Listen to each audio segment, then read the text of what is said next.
What do most Fortune 500 executives have in common? They learned important lessons on the fields and courts of their high school and collegiate sports teams. This is true for both men and women. Ernst & Young found that a whopping 94% of women holding a C-suite position played sports. Their wins and losses shaped their habits and who they would become. Join me on my journey to sit with some of the brightest executives in the world as we discuss how sports shape their professional trajectory. In partnership with Chief Executive Magazine, the voice of America's CEO community. I'm your host, Don Yeager, and this is Corporate Competitor Podcast. Long before Jeff Van Gundy became a famous NBA coach with the New York Knicks and an analyst at ESPN, he coached high school basketball at McQuaid Jesuit High School in Rochester, New York. And one of his players, Kevin LeGrett, is with me for today's episode. After graduating from college and embarking on a career of his own, Kevin developed a reputation for generating tremendous bottom-line profit for the biggest media companies in the world, including CBS Radio, Citadel Broadcasting, and currently iHeartMedia. Kevin serves as the president of iHeartMedia Sports and believes greatness is a grind. I have my notepad ready, and I hope you do too. Greatness is a grind. This is part of that grind. We just got to grind through it. And it takes a lot of different things. You really have to have those, I call them the three sets. You got to have the skill set. As a coach, you got to make sure you have the skill set. You got to have the strong mental mindset because things are going to change consistently. And you got to be able to reset because every plan that you may have is going to get blown up in one way, shape, or form. You have to do everything in your power to then reset the playing field. Kevin, thanks for joining us. No problem, Don. Looking forward to it. I've been a big fan of you and obviously have read many of your books and many of your works and excited to be part of this. Well, we are grateful that you took the time to join us today. I know that long before your accomplished career, CBS Radio, Citadel Broadcasting, and now president of iHeartMedia Sports, you attended an all-boys high school in Rochester, New York, where you played basketball for the McQuaid Jesuit Knights under Jeff Van Gundy, went on to coach the New York Knicks, Houston Rockets, and is now with ESPN and is one of my favorite caustic broadcasters of all time. Like, there are a few people that I will literally tune in to a game I don't give a darn about just to listen to, because I know somewhere in there, there's going to be some bit of wisdom that I'm going to try to take from it. And Jeff is one. The guy has just funny lines that you just have to be paying attention to. So tell me, what was it like playing for Jeff Van Gundy? It was an unbelievable experience. He graduated from Nazareth College as an All-American basketball player and was getting into coaching. And all of a sudden, we're at a summer league game in 1985, and it gets announced by the president of the school that Jeff Van Gundy is going to be our head coach. And from August of that year until Coach Pitino, who was at Providence then, took him as his grad assistant less than a year later, a day didn't go by that I didn't spend time with him. And I will tell you, Coach Van Gundy cared about you, but he was going to push you. And he taught me so much in the limited time we spent together. First thing was the most important ability that you can possibly have is availability. My kids hear it from me today. I say the greatest ability you can have is availability, because then available leads to your ability, which is reliability. You're reliable to people. That leads to dependability. Dependability makes you somebody that your coaches and your teammates know are going to be able to do the things that you need to have happen. Coach Van Gundy was just that unique person that comes into your life, and you're lucky. I say this all the time. I've been very blessed, but you're lucky that these people come around because they teach you so much in such a small period of time. And he taught you with his words, with his actions, and then, quite frankly, with some of his nonverbal cues. Coach was one of those people that could dress you down in a practice and 10 minutes later be sitting down next to you at the locker with his arm around you, talking to you about school or talking to you about life. And that always meant a lot to me. And I watched him and I've tried to emulate him and his preparedness. And you talk about a leader Jeff is a leader from top to bottom. I've never in my entire life met anyone more prepared, more focused on details, and more about people than Coach Van Gundy. And his personality is such that he's a really great guy. He's really funny. I always said that he's like Jerry Seinfeld. The stuff that comes out of his mouth is just stream of consciousness. It's just the things that he's thinking, and it's truly amazing. You talked a little bit about him being one of your favorite announcers. What I would say is what you hear on ESPN and what you see on ESPN and ABC is who he is. That's really the Jeff Van Gundy. It used to really bother me when he was the head coach of the New York Knicks, and people would talk about the bags underneath his eyes and that he looked miserable and this guy has got to be a curmudgeon, this and that. They didn't know the real person. Jeff cares so much that Jeff would pull an all-nighter to get prepared to beat an opponent. Jeff cared so much that he would work to find that little bit of an edge that would allow him to have the ability to beat you. Kevin O'Neill, who was the head coach with the Toronto Raptors, he did some stuff, I believe, at the University of Tennessee. I spent some time with him. He was at the University of Arizona. We were talking about Coach Van Gundy. He goes, if I had to win one game, the coach that I would want would be Jeff Van Gundy, because he'll find that one little weakness of the competition and he will exploit it. Now, I'm not saying over 7 games. I really thought he was going to say like somebody like Bobby Knight or something like that, because Kevin's worked for a lot of great coaches, but he said it'd be Jeff Van Gundy without a doubt. He said Jeff finds that scab and he'll just keep picking the scab until he makes the opponent bleed. Wow, I've known Kevin for years as well up in the U.S. Basketball Academy, and that's pretty incredible. So availability, reliability, dependability. Yeah. But it starts with availability, the greatest ability of all, because availability is a combination of your mental state, being able to be present, be ready, but also your physical state, taking care of yourself, because if you're injured all the time, you're not available. How have you used that as a business lesson, or how has a concept like that been something that you build into your daily regimens as a leader yourself? I'm probably at the extreme of it, because what I end up doing is I end up making myself available all the time. And it's probably a benefit, but then it becomes a weakness. I've always believed that if my boss needs me, I'm available. But when you really dig down in it, what I've learned from that is that, and Jeff taught me this, is just hard work pays off. If you're willing to put in the effort and you're willing to do it the right way, over time, you're going to get incrementally better. And what we're all trying to do as human beings is get that 1% better. If we can get 1% better each month, that means we've improved by 12% over the course of the year. Getting better 12% over a year is really, really good.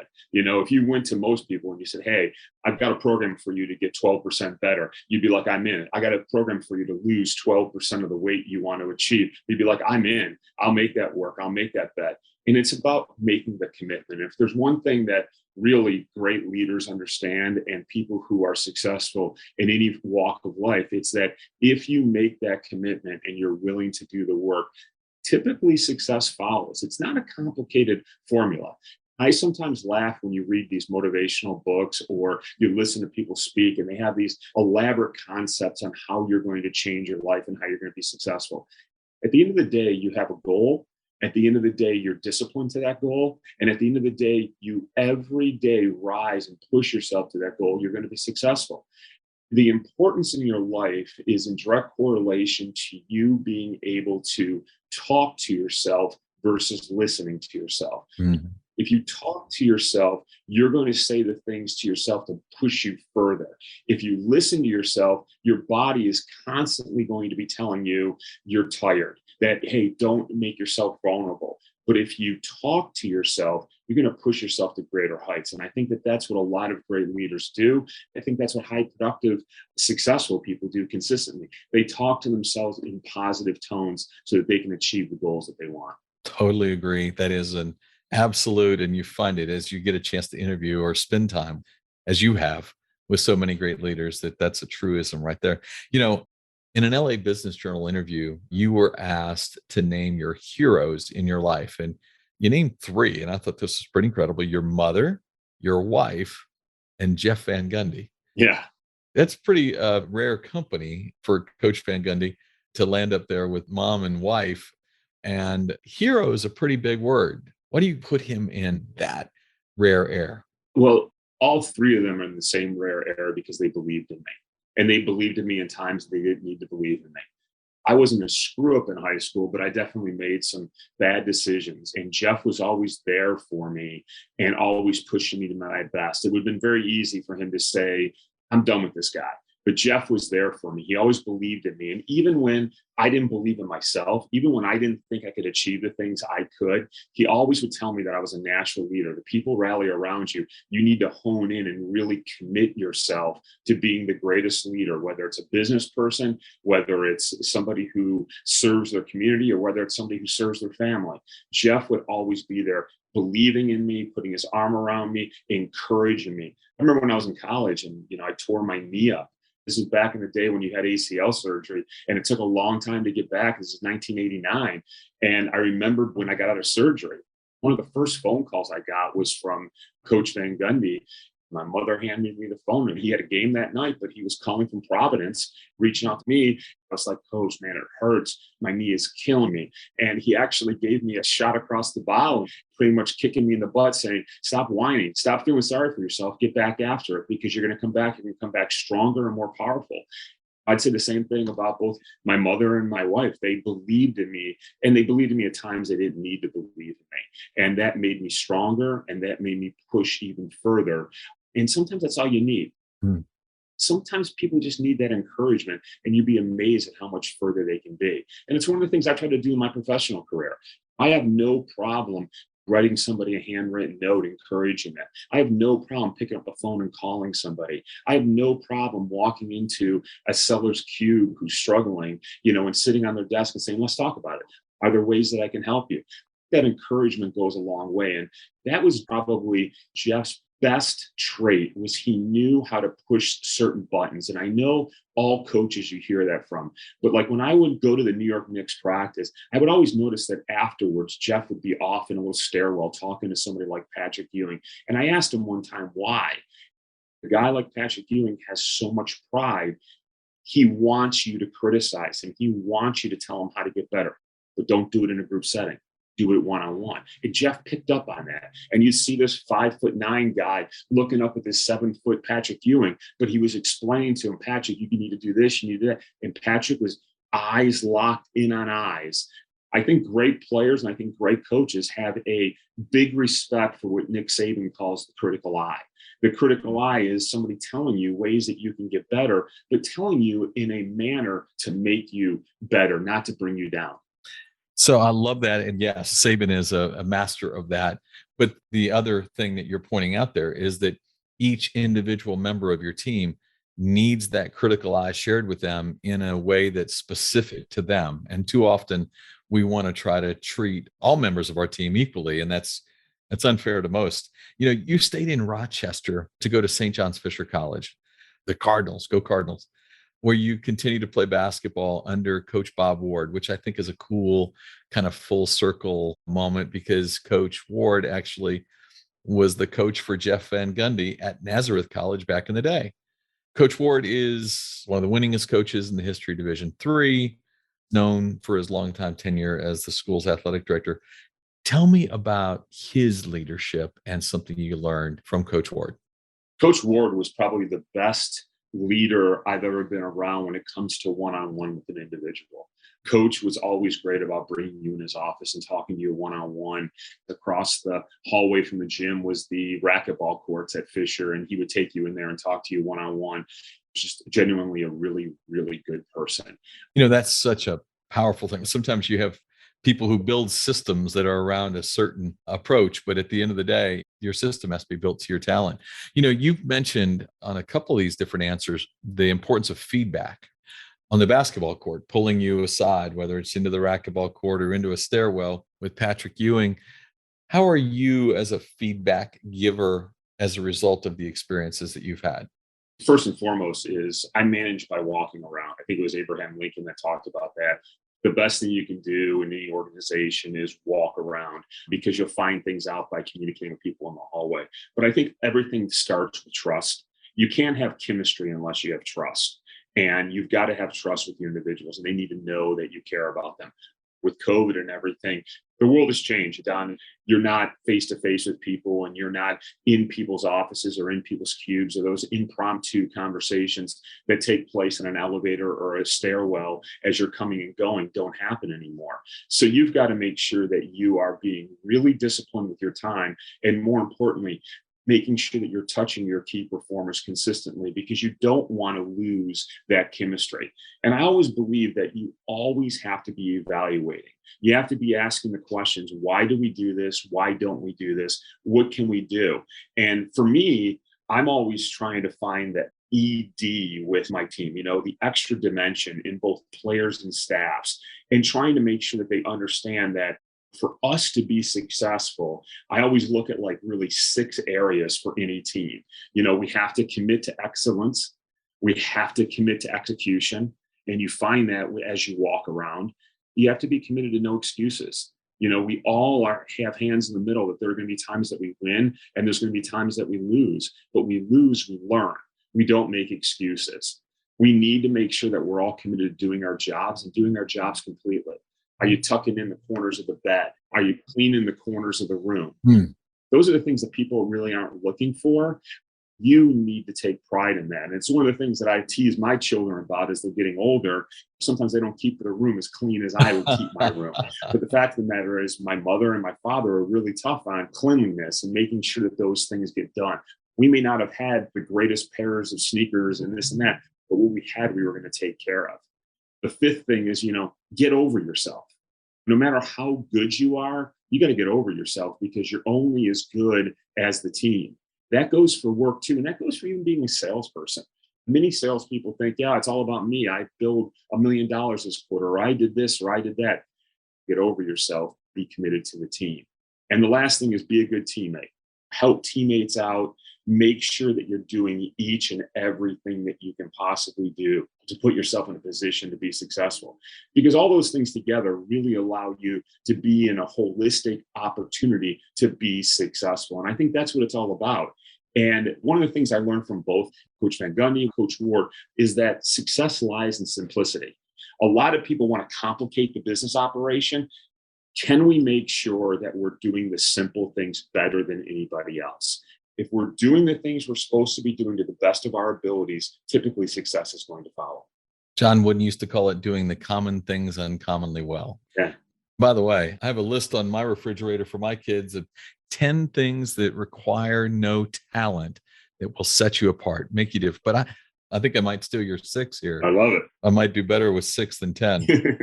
What I'm seeing here is exactly what I know happened next for you in life. And that's kind of following in the steps of Bob Ward and Jeff Van Gundy. You actually became a coach yourself. You started not just playing the game, but you took an AAU team, which won tournaments in Canada, New York City, Springfield, Hartford, Saratoga Springs, Albany, Buffalo, Syracuse, all over the place. And your son, Carl, has been coached by you from the 4th grade all the way through his senior year of high school. What prompted you to want to be a coach, and what did you learn about leadership in that process? Well, there's an old saying that says, great players play, bad players coach. So I guess because I was a bad player. I'm going to bet you weren't a bad player. I will say this. I went into it kicking and screaming. You start when you're a child, young, and you're out in the driveway playing with them, and you realize there's a lot of really bad coaches out there that have good intentions, but don't really understand how to do it. And I always shied away from getting into coaching initially because I knew my personality. My personality is, if I'm going to do something, I'm going to be 150% in. I know everyone listening here is like, well, there's only 100%. How are you going to get 150? Well, trust me, I'll wring it out. Oh, yeah. That was probably some of the most special times of my life that I will never, ever forget. Being able to coach my son from the ages of 8 and 9 all the way to 18, 19, it was magical. And I will say this, Don, I've said it before and people laugh at me, but being part of 20, 25 boys' life, coaching those young men made me a better leader. Greg Williams, who was the coach of the Buffalo Bills and won a Super Bowl with the New Orleans Saints under Sean Payton. Greg Williams taught me a long time, you can't start soft and get hard. All the players will tell you that from 4th till probably 8th grade, I was as tough on them as they've ever had someone up them. I was really tough, really demanding, and really a perfectionist. As we got older, you loosen the reins a little bit because the players know what's expected.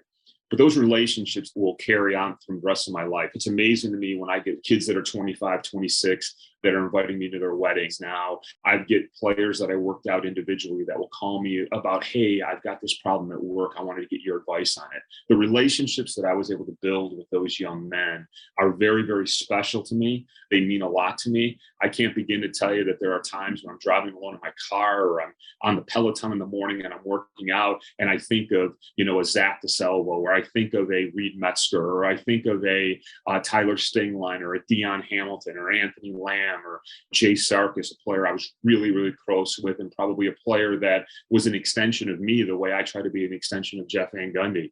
It was a magical time. I'm leaving players out. I don't mean to. I love them all. Peter Florin, Brendan Wynn, really, really good kids. But they taught me a lot about myself. And they also taught me I could do a lot more than I thought I could. Coach Jim Johnson, the head basketball coach at Greece Athena for a long time, used to marvel at the fact that I traveled a lot for work, but I made sure my travel was around the AAU schedule because that AAU schedule meant so much to me. And I couldn't have done it without my wife being supportive because I was never home. I was either on the road for work or I was in the gym with those boys. And then on the weekends, guess what? We packed up and we went to New York City, or we went to Canada, or we went down to Virginia, and we were playing in AAU tournaments across the country. And the coaches that I coached with, Eric Schmidt, Bob Farrell, Greg Hepler, et cetera, I couldn't have done it without them. But it definitely, without a doubt, made me a better leader because you got to figure out how to relate to those boys. Now, I will say this. I would much rather relate with the boys than the parents. No disrespect to the parents, but every parent believes their child is going to be in the NBA. There's no ifs, ands, or buts about it. They dream of that when they have those alone moments. And what you're doing is you're actually not trying to get their child ready for the NBA. You're trying to help their child become the best they can be. Sometimes that's about being an adult. Sometimes that's getting them to be more responsible. Sometimes that's getting them to get the right habits that are going to benefit them throughout life. And the parents can't see that. Later on, they do. And I can tell you the notes that I've gotten, my wife will call me a pack rat, but I have a box of all those notes from players and from the parents. You know what? That's awesome, because every once in a while you just need to go back and look at those. Absolutely. There's no question about that. And you know what I love about your answer, talking about those boys and those teams, you didn't mention a single championship you won, nor did you mention a final season record or anyone's scoring average. You talked about relationship. I saw a piece that the Monroe County Post did in which they interviewed a number of your players, including your own son, about being coached by you. And one of the things that really stood out was exactly that. Quote, he taught me to be more than a basketball player. He taught me to be a better man. Although I have to tell you, you mentioned Peter Florin, nicknamed Sneaky Pete, said that you taught him how to be a better man. But all the quotes were not about, yes, he taught me how to keep my elbow in and make sure that I followed through. It was about being better at who they could become.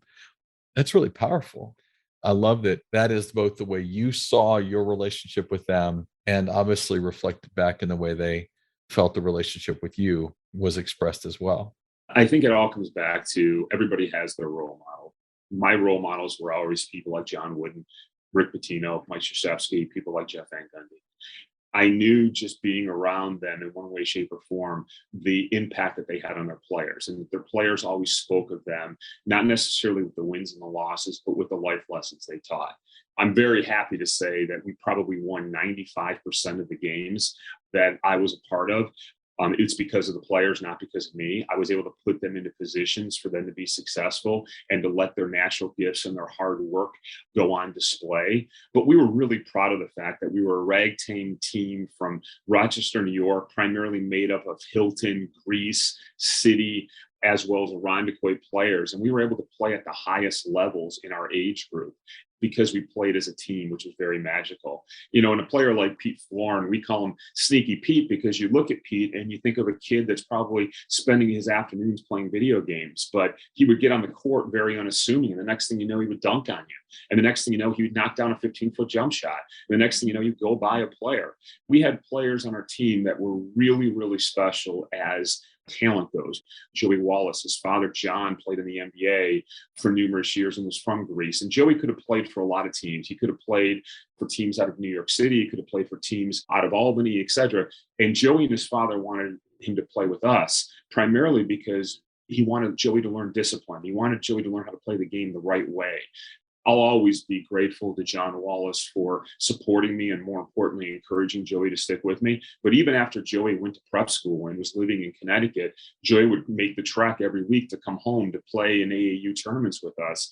Really proud of the career he had. He went on and had a really good college career, as many of our boys did. Deion Hamilton, Jay Sarkis, Anthony Lamb, Zach DeSalvo. Zach walked on at University of Buffalo, but got to play in a game at Cameron Arena against Duke University with Coach Krzyzewski, which we all know is very, very special. And I've always had a place in my heart for Duke because I love Coach Krzyzewski and the way he's able to connect with people. And I think, Don, it all goes back to what we talked about earlier, being able to relate to people. And if you read some of Coach Krzyzewski's books, he talks about the Olympic team and how he was able to go from coaching a college team to being able to relate to a LeBron James and to a Carmelo Anthony. Pretty special. Mm-hmm. And it takes a lot of different things. You really have to have those, I call them the 3 sets. You got to have the skill set. As a coach, you got to make sure you have the skill set. You got to have the strong mental mindset because things are going to change consistently. And you got to be able to reset because every plan that you may have is going to get blown up in one way, shape, or form.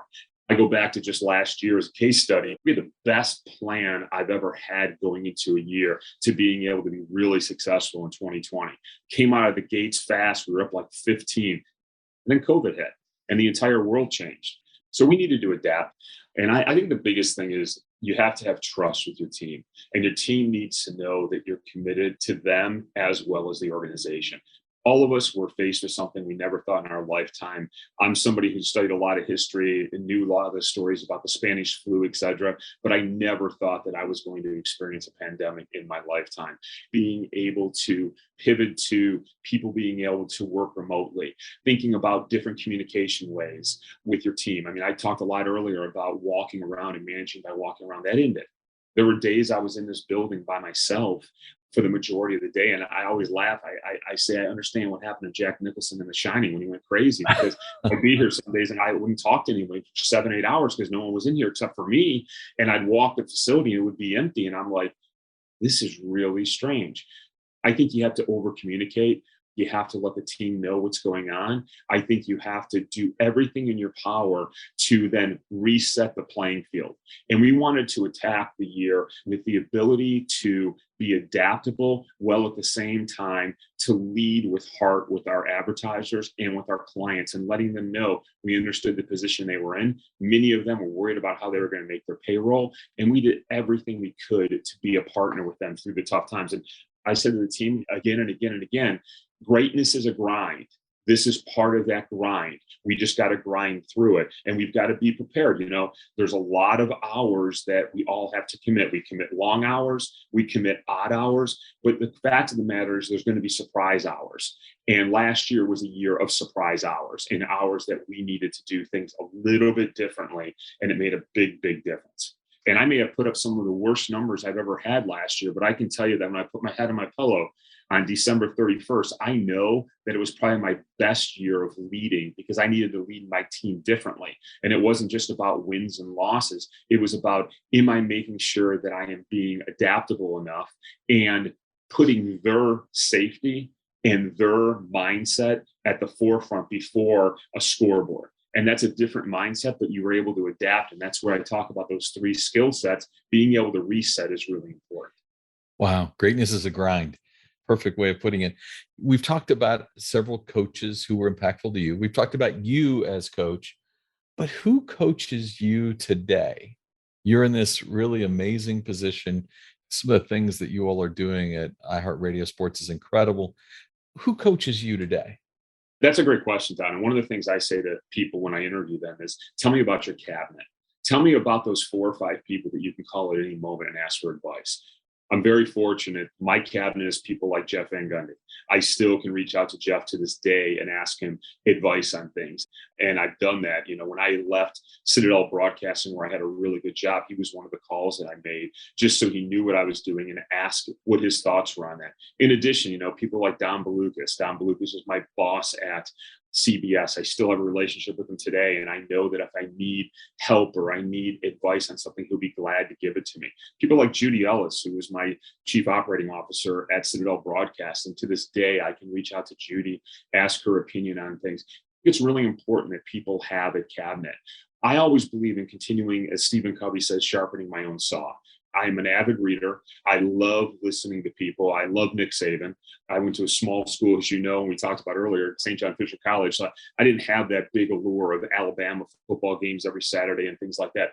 But I've grown to really enjoy Nick Saban because I like a lot of the things that he says. And even though his press conferences sometimes can come across as a curmudgeon, the fact of the matter is what he says, and if you really listen to it, carries over into life and carries over into business and has so many practical applications. I think the same thing holds true of Mike Krzyzewski. It's painful for me to think that in less than 8 months, he's going to retire because I think he's done so much for the game of basketball, but so much leadership he's taught. And, one of my regrets is that I always told myself when they started the Mike Krzyzewski Leadership School at Duke, I was going to take a class there because I so wanted to be in a classroom with him and kind of learn how he did it and how he was able to relate to all of these different athletes. You remember, it's different relating to kids as they're growing up. It's different relating to kids when they're in college and they've been catered to their whole life than dealing with the best of the best. And what he was able to do over those years with Kobe Bryant, LeBron James, Carmelo Anthony, Chris Paul, unbelievable talent, and bring them together. And the way they talk about that, man, it's got to be so fulfilling to him because he's done those things. So for me, it's really taking the lessons from all those individuals. And lately, I've been really tapping in a lot to Ryan Holiday and his books. I really love The Obstacle is the Way. Big fan of Ego is the Enemy. Yeah. I think that Ryan's really took a stoic approach at business and at life, and it's really centered me. Now, do I wish I was that unemotional and guarded with my feelings the way a lot of these great leaders were? I'm not, but I'm learning. I'm trying to get better every day, and I think that's all you can ask as an individual. I love it. I know in your cabinet is also the founder of MTV, Bob Pittman. Yes. Somebody that's been a real resource for you. And I read a little bit about his interest and investment in you, and you're learning from him. It was pretty neat when you start thinking about the breadth of your cabinet. It's pretty incredible. Bob is probably one of the most talented individuals I've ever been around, both from a leadership standpoint, but more importantly, from a creative standpoint. He does a podcast himself called Math and Magic, and it looks at marketing both from the data standpoint of it with the math, but also the magic, just how to put it all together. And I would say he's probably one of the most creative, and he looks around corners like no one I've ever seen. Mm-hmm. We may be talking about a problem in a market, or we may be talking about a sports rights deal. And he's able to look around the corner and say, hey, in the future, this could be a problem. You want to probably tighten this up here. You want to think about doing this, or hey, this word doesn't matter. And he's done a really great job of explaining to me the importance of a yardstick. When you're making comparisons, make sure you make a comparison against a yardstick. And you look at Bob's career, whether it's being, one of the founders of MTV or being at the forefront of the AOL Time Warner merger, his time with Century 21, or his time with Six Flags, and now, quite frankly, what he's done with a radio company and turning us into a digital company with iHeartMedia. It's truly been a magical ride. And the one thing I always took from him is, remember, every day when you wake up, it's a new day, new opportunity. Seize that opportunity because it's there for you. And seizing opportunity has been something you guys have done. Over the summer, iHeartMedia announced a multi-year podcast partnership, which will feature the launch of 20 new iHeartRadio NBA co-produced podcasts.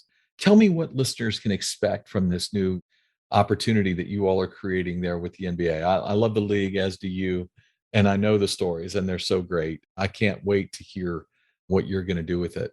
Well, one of the most magical things that goes on in the world today is the fact that people love storytelling. And we're in the middle of an audio revolution. I mean, Don, 5 years ago, you probably weren't thinking about podcasting, or if you were, it was second or third down on things that you were thinking about doing. The fact of the matter is, the pandemic actually accelerated this, is people are consuming more audio than they ever have. I wish it was all on traditional radio. Big part of it is we still reach over 91% of the population each and every month on radio. But the fact of the matter is, it's podcasting, it's digital. In addition to that, it's the fact that we have smart speakers, and iHeartRadio is on all of these platforms. And smart speakers actually got radio back in the home. We always have known that we've dominated in car, but now we're back in the home, and we're really, really proud of that. And now our associations in the podcast space, when you think about what we've been able to do with the acquisition of Stuff Media and bringing in some really talented executives like Connell Byrne, like Will Pearson, we've now been able to go out and cut league deals with the NFL and with the NBA.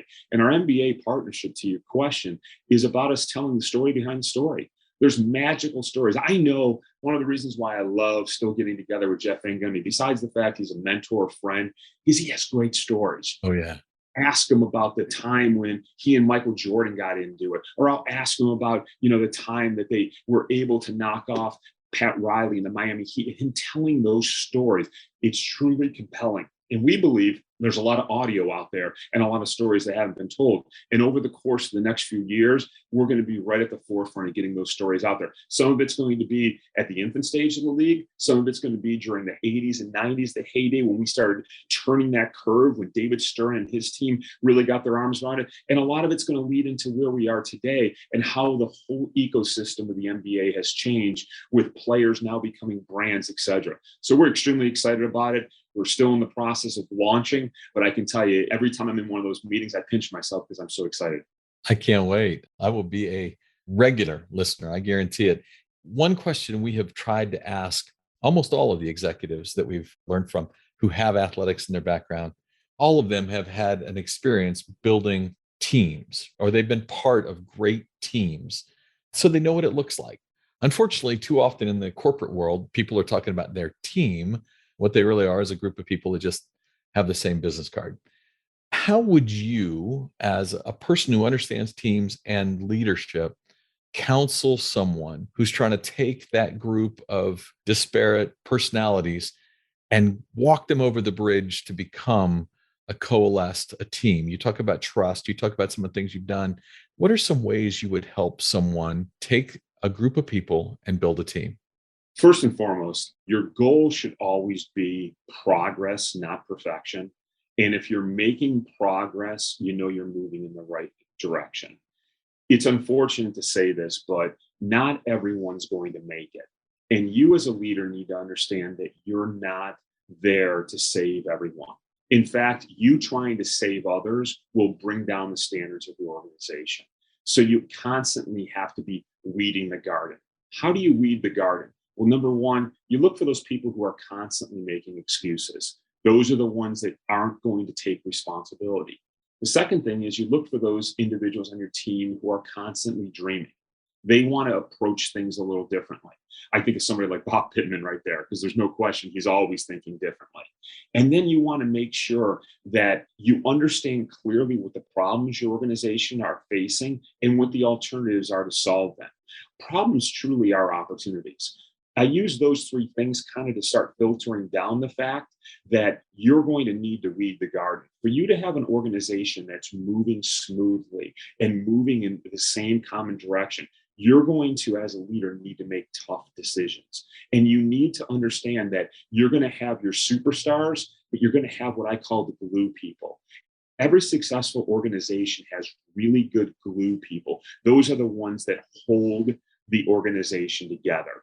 You have to have a standard that only the best people will you allow to stay on your team. It sounds really easy to say that. It's harder to practically put that into place. But if you're known as a coach who develops people, who quite frankly makes people better, they're going to seek you out, whether it's on the basketball court or even at the little level I did at AAU, or quite frankly, it's at a higher level. I've always believed that you've got to have strategy, you've got to have team, and then you've got to have culture. And those three things work together. Many cases we get mixed up, and all three of those things are interchangeable. But if you've got the right team, the right strategy, and the right culture, you're going to win more than you're going to lose, and you're going to be really, really successful. And you've seen it with a guy like Coach Wooden, with an unbelievable athlete like Walter Payton, with an unbelievable coach like Mike Krzyzewski, or even the work that you've done with Warwick Dunn. You've seen each and one of those individuals uphold the level and rise to the level of where they should be so they can be champion performers. Wow. That's as detailed and as wonderful you've laid it out. If somebody wants to take and begin thinking about how do I really have a team, you've just given us a roadmap. And I think that I'm ready to come play for you right now. I still have a couple of years eligibility somewhere. Kevin, this is exactly what we hope for in these kinds of conversations. We want to dig in. We want to both have fun with some memories, but also try to make sure that those memories play into lessons that listeners can do something with. I've got 6 pages of notes right here, right now. So I'm all over the place and ready to keep going, start thinking about exactly how I can put what you've given us into place. I cannot thank you enough for both your time and for being a corporate competitor. Thank you, Don. I appreciate it. It was really fun, and I look forward to doing many things with you in the future. I loved Kevin's breakdown of the word availability. In basketball, being available isn't just about showing up to practices or games. It means being mentally and physically ready to compete at the highest level every day. The same is true in business. I want you to remember the 3 abilities that make you a great corporate competitor: availability, reliability, and dependability. Looking for another great podcast episode? Check out episode 49 with longtime Sony Pictures chairman, Steve Moscow. If you could share one habit, one thing you've done consistently that allowed you to separate yourself from your competitors, what would it be? In my 30-year career, 2,500 of the greatest athletes, coaches, and leaders answered that question for me. This is Don Yeager, who did that article I was telling you about. Don, Dave Sims with Coach K. How you doing? Hey, Don. How you doing, my man? Great, sir. What they gave to me is what I'm giving to you in my online course, Journey to Greatness. Through engaging storytelling and on-demand videos, you will learn the 16 habits that will jumpstart your personal growth. I will instruct you on how to apply these winning characteristics to your life through custom workbook exercises. We are slashing the price for our podcast listeners. Lifetime access to Journey to Greatness is normally $399, but for our podcast listeners, it will be $49 with the code podcast at checkout. Click the banner on corporatecompetitorpodcast.com to enroll. Thanks for listening to the show. I would be so grateful if you left us a rating and a review. We will be rolling out a new episode every Wednesday. To be the first to listen, subscribe to the podcast on our website, corporatecompetitorpodcast.com. Plus, as a thank you gift, you will receive a free chapter from one of my best-selling books on the habits of high-performing teams. Stay in touch by connecting with me on social media at Don Yeager, Yaeger, on Twitter, Facebook, Instagram, and LinkedIn. Until next week, I appreciate you.